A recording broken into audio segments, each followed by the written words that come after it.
Manny. Sugar Shane has turned into a defensive fighter. Halos wala tayong nakikita ang offense sa kanya. The best punch he's landed was right hand back in the first round. Since then, halos wala na siyang pinakita. Well, you heard the corner of Manny saying,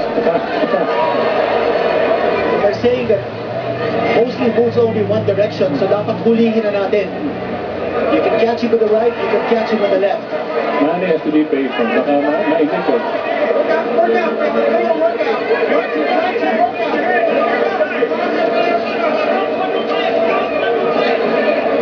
Mari bang sobra-sobrang pag-iingat dito ni Mosley? Yan ang aking sense. Sobrang pag-iingat na talagang inaantay lang at magka-counter punch. He will not wait an attack of his own.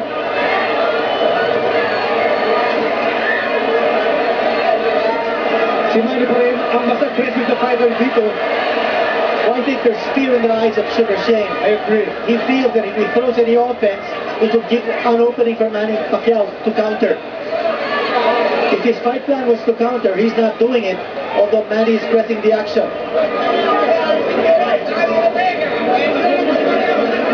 Sabi ni Naz Richardson, yung trainer ni Mosley, it's like fighting two Pacquiaos, a fast Pacquiao and a faster Pacquiao, and they need to defeat both. It's a tall order. Yung isa napapansin na dati about Manny is that yung disiplina niya after he throws a punch, palagi niyang recoiling yung kanyang dalawang kamay to protect his face. Bumabalik agad. Bumabalik agad. No? And that requires a lot of discipline. Hindi siya nagpapabaya. Tatama siya ng magandang suntok, tapos nagre-recoil siya to make sure that he's aptly protected from a counter coming from Mosley.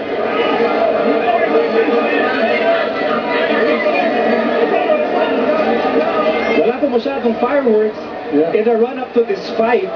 In fact, Mosley has been so friendly, and so has been Manny, even though in the way kahapon. No trash talking, walang mga masamang tingin. And the crowd here wanting Mosley to mix it up.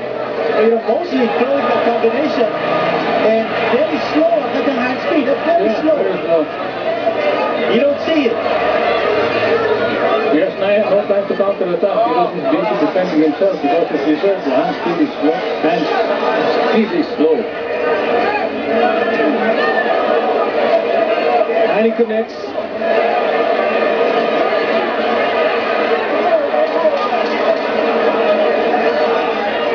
Well, Mosley here trying to generate some offense.